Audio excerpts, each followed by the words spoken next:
Hello everyone, I am Surrender the Awesome, and I'm back, and I'm ready to look at some more r/JustNeckBeard things. But before I get started, make sure to like, comment, and subscribe. And if I can't convince you, perhaps this picture of my cat working very hard will convince you. And, random fact about my cat society is, well, his currency is only worth about negative 20 trillion US dollars.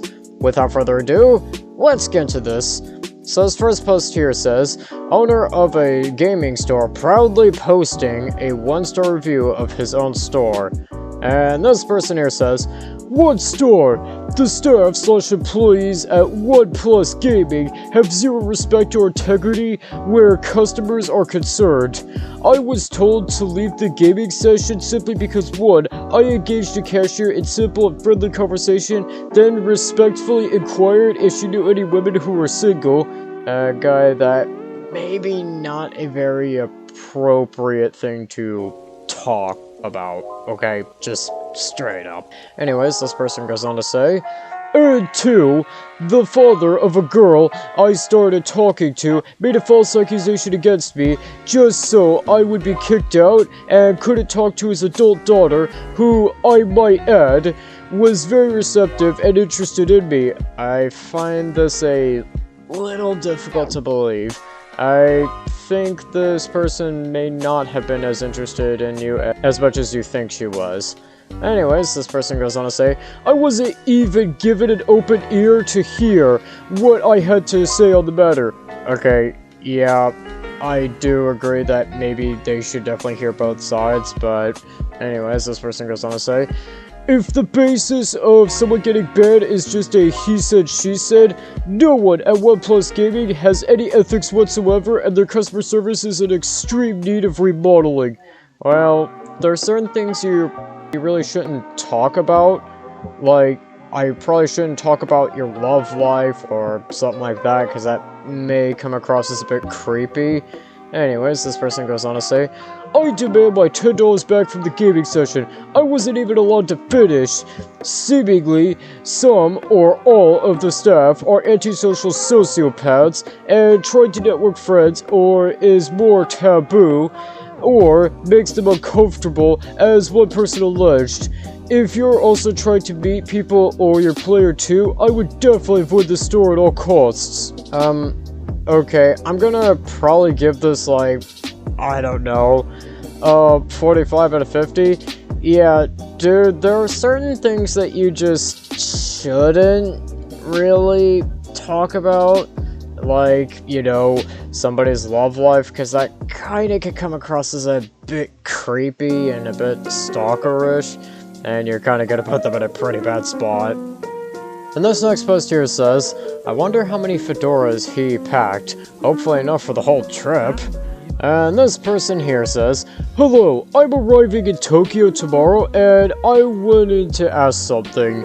This, of course, isn't the main purpose of my trip, but I was wondering what is the best way to find a single female Japanese female?" I'm pretty sure you could probably take out that first female. Anyways, this person goes on to say, "Like, what locations are the best place to find them?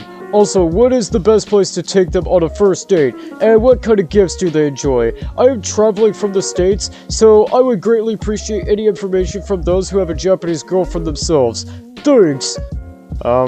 Hey, guy, I think you could maybe also ask some Japanese women. I think that could also help you, but what do I know? I mean, yeah. And in all honesty, I'm gonna probably give this, like, I don't know, a 45 out of 50.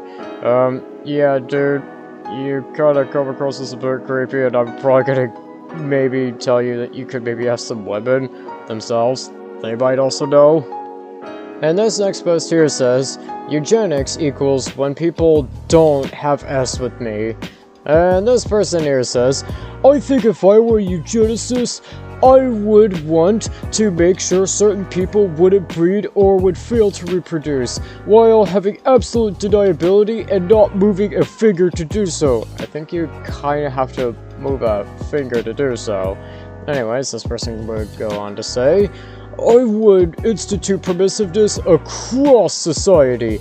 I would make dating apps where only the rich, tall men would get partners, and young, healthy, beautiful women could retain such men. Hey, guy, if there's only rich people in society, then there's really nobody who's rich. It would be very communist, if you think about it.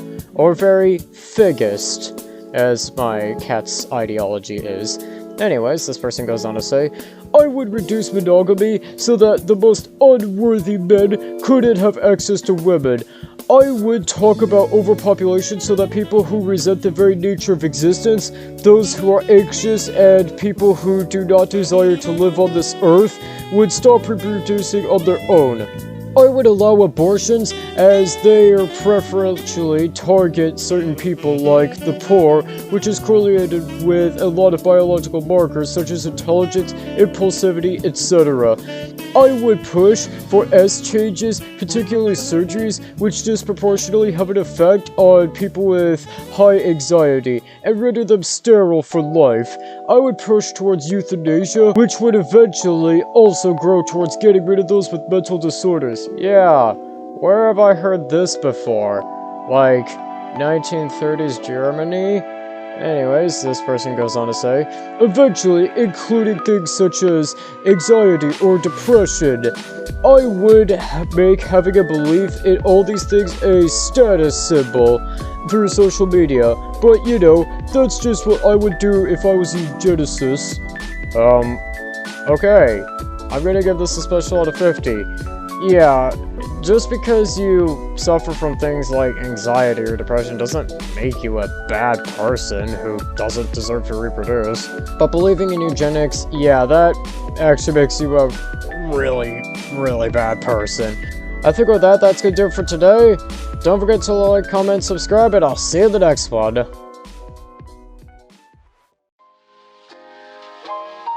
if you will, sitting down to your morning coffee, turning on your home computer to read the day's newspaper. Well, it's not